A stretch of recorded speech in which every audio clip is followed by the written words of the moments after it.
Hi, this is Dr. Toby Mama, your host on Health and Wellness with Dr. Toby. Thank you for joining us to watch this show this week. We have a special guest on the show. His name is Dr. Abiye Iyo. He trained in Nigeria, he trained in Canada, and he's migrated to the United States. He has a bachelor's and a master's degree in biology and microbiology, and he has his PhD in microbiology from the University of Ghent in Canada. He's going to be sharing with us how he transitioned from Canada to the United States, his experience in microbiology, and what parts microbiology plays in the medical community. He's going to tell us what they do as a community in the microbiology sphere and how you and I can benefit from that knowledge base. It's going to be an interesting talk. I'm sure you've never heard anything like it.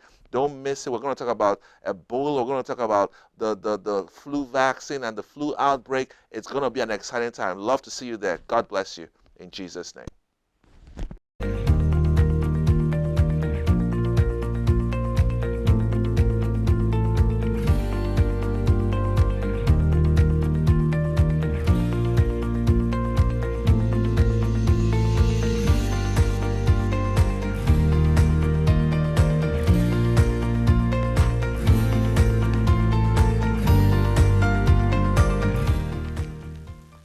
Hi, this is Dr. Toby Momad, your host on Health and Wellness. A pleasure to have you on my show. Don't touch that dial.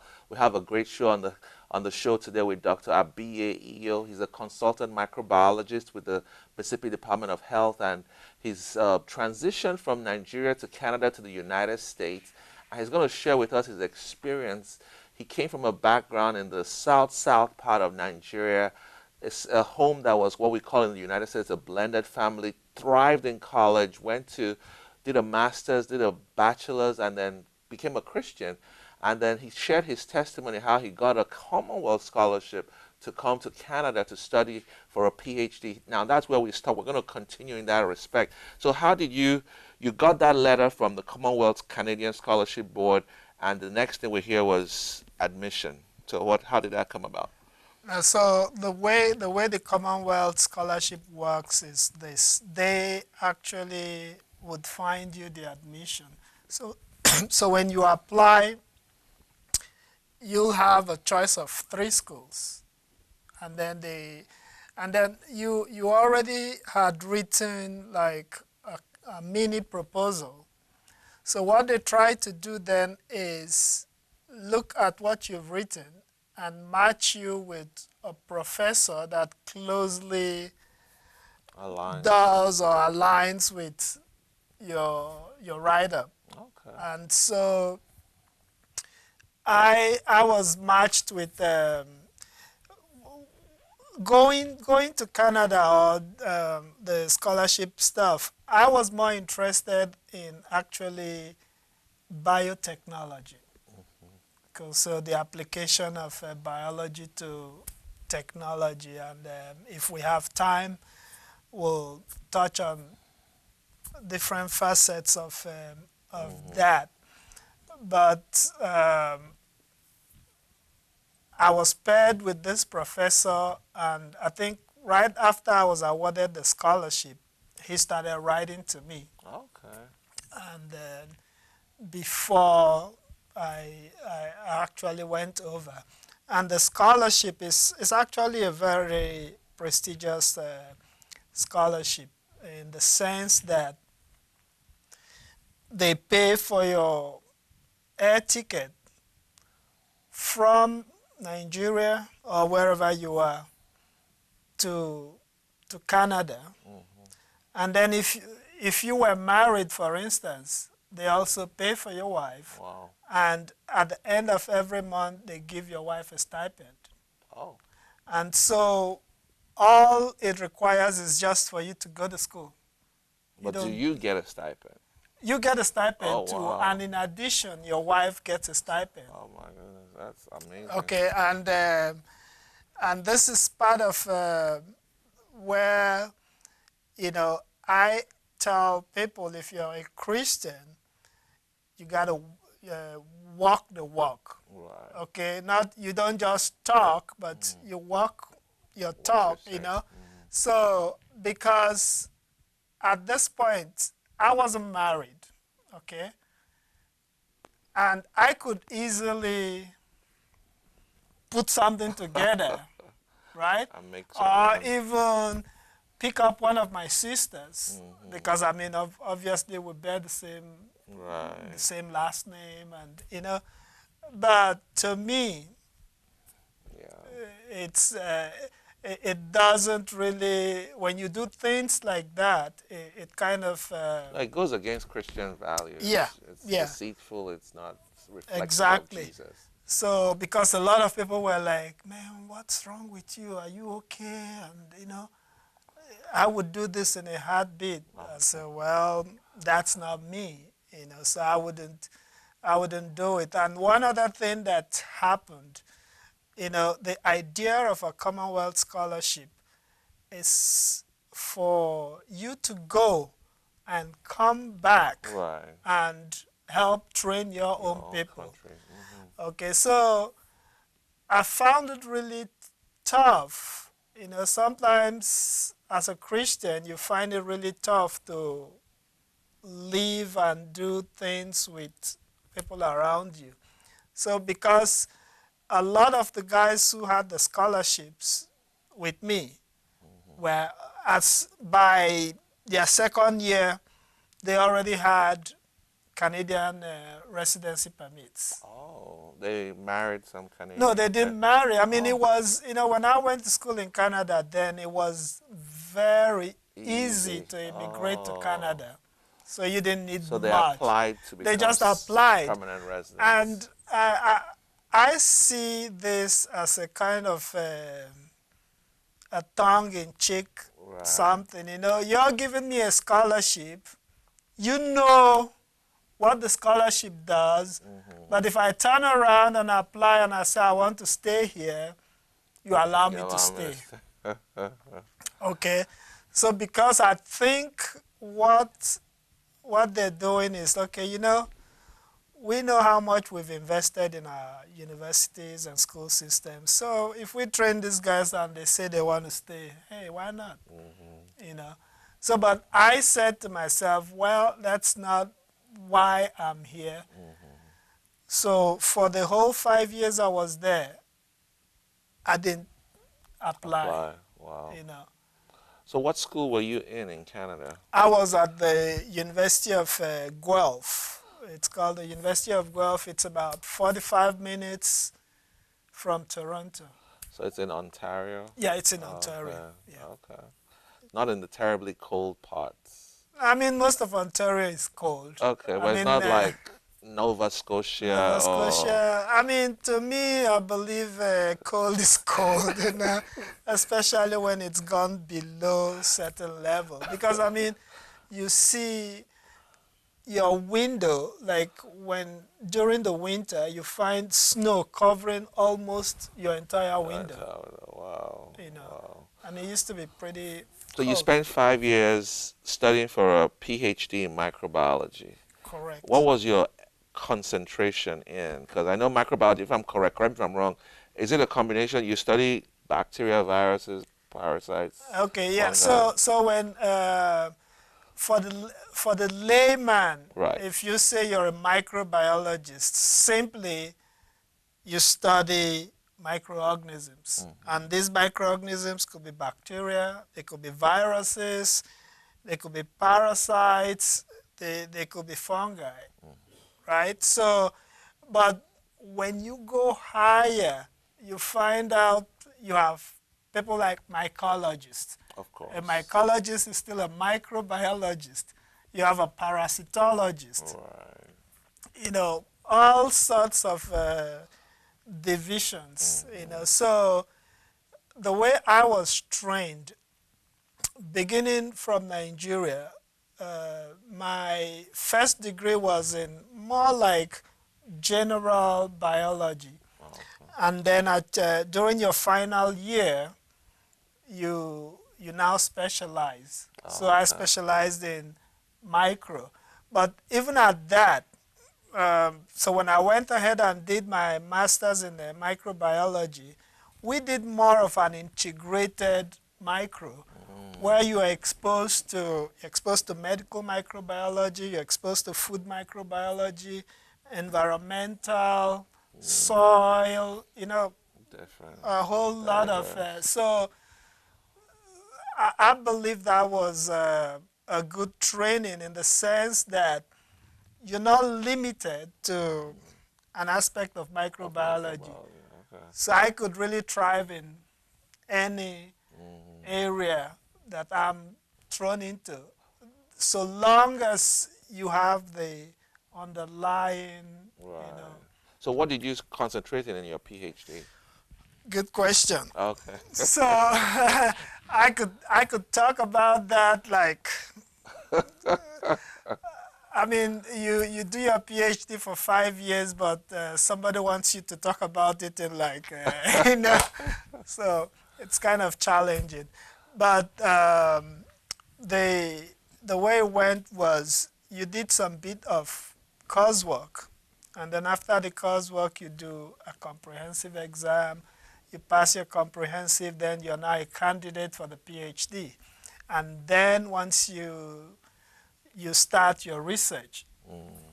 So, like I told you, my initial idea coming from Nigeria, based on the earlier research I did at my master's level, I was more interested in the application of microbes to technology.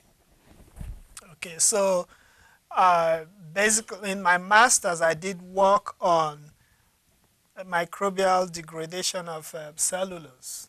Okay, so I built on that and then wrote my little mini proposal.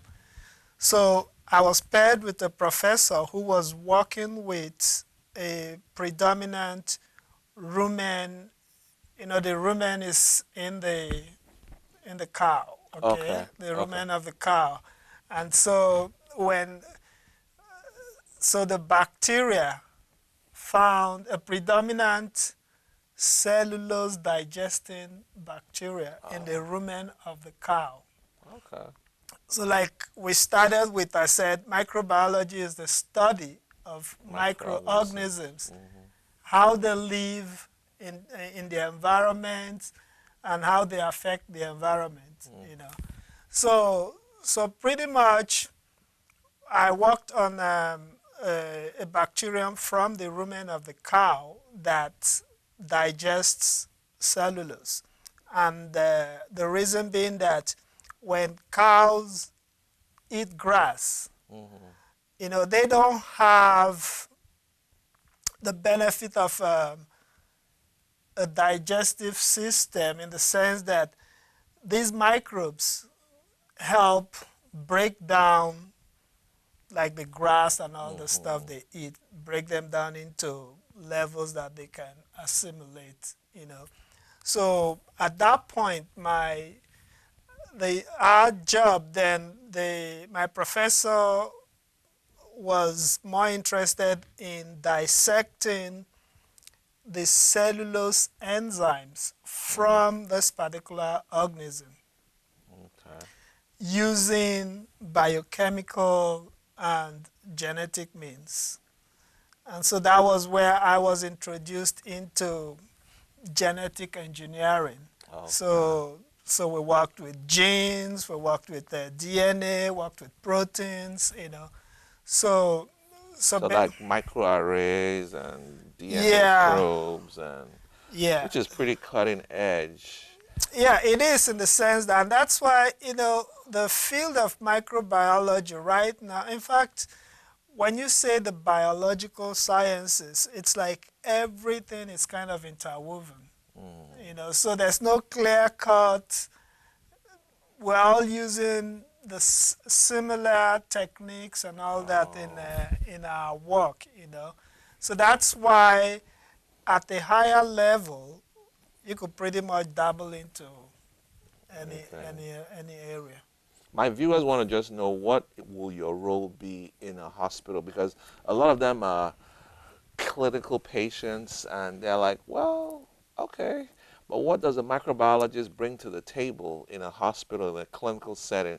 What roles are potentially feasible for a microbiologist, whether at your level, a PhD level, or master's or bachelor's level? Okay, so I guess in a hospital, you will be thinking more of your entry level. If at that level, you'll be thinking about maybe somebody who has a bachelor's in microbiology. And you also have to understand that there are different routes to go. You could be a medical technologist, okay? You're trained in medical technology, but you also do micro, you do hematology, serology, and all that.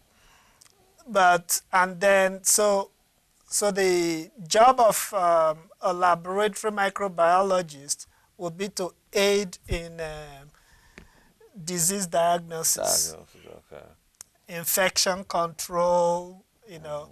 So obviously you are a trained medical doctor, and I know that you depend on the results generated by the microbiologist Microbiologist.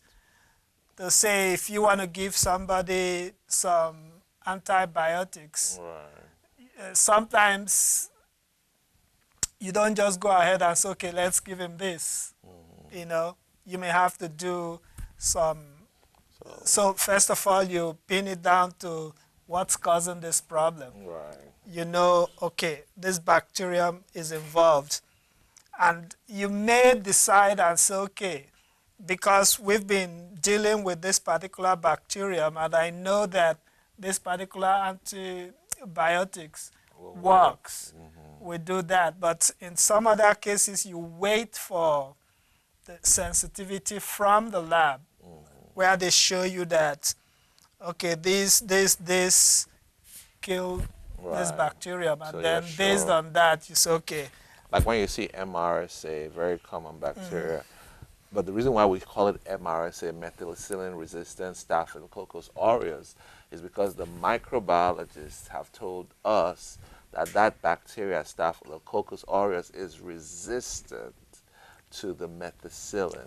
So that's why we use microbiologists. If we didn't have microbiologists in our hospitals and clinics, we'll be shooting in the dark. We won't know exactly what we're treating. you're right. There's HIV that is resistant to some antiretroviral. So we need to test those HIV patients to make sure that we're not shooting in the dark and giving them a medication that they are not susceptible to.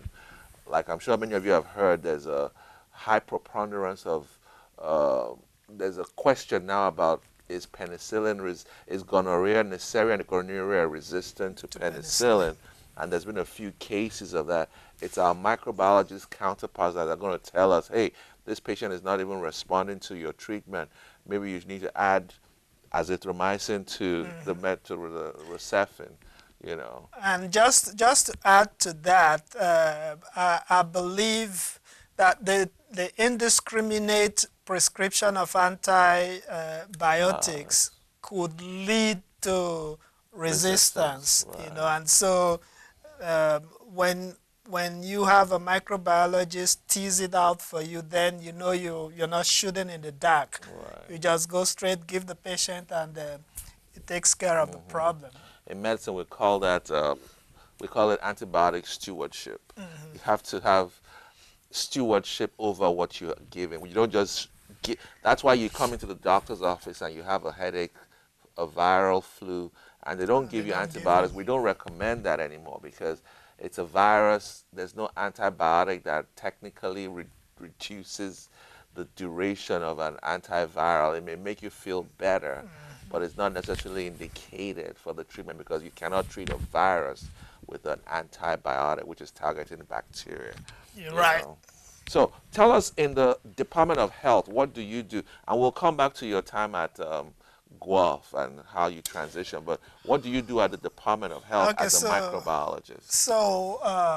at the Department of Health, I work in the public health laboratory. Okay, so as a public health microbiologist, your duty mainly is more to the public, not at the individual level. So we're more interested in the health of the public rather than the individual. And so we, for lack of a better term, we are more like a mini CDC, Center for Disease Control. I mean, the Center for Disease Control does research, they do all sorts of things, but they are more like an agency that collates data, looks at patterns of disease resistance, emerging infections, and advise the public. One area that, like in Mississippi, the public health lab does is rabies, the rabies virus, for instance. So I think it's the only lab that's allowed to test for rabies. Oh. And so, and then you also have other foodborne pathogens that we don't necessarily get the samples and test and then report to the doctor. Okay, so most times these patients would have already been diagnosed with a certain illness and with an associated bacteria. Okay, so what we do is more like a follow-up. Say for a foodborne illness, for instance, say a kid that's attending school or daycare and has maybe a sugar toxin producing, say, E. coli in their system. It is the duty of the public health lab to tell you when that kid can go back to school. Oh. Because we get those samples and we test them for continued presence of the bacterium or toxins, So until you get maybe 3 consecutive negatives, the kid stays back.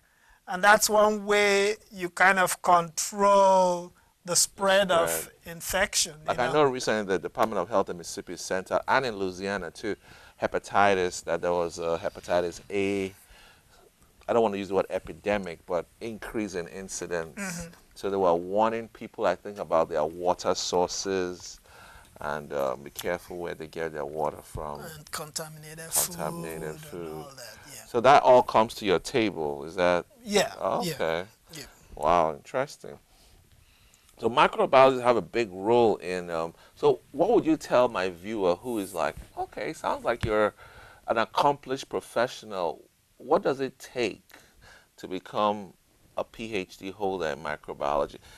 Now you're in America, now you know the system, your children are going to school here.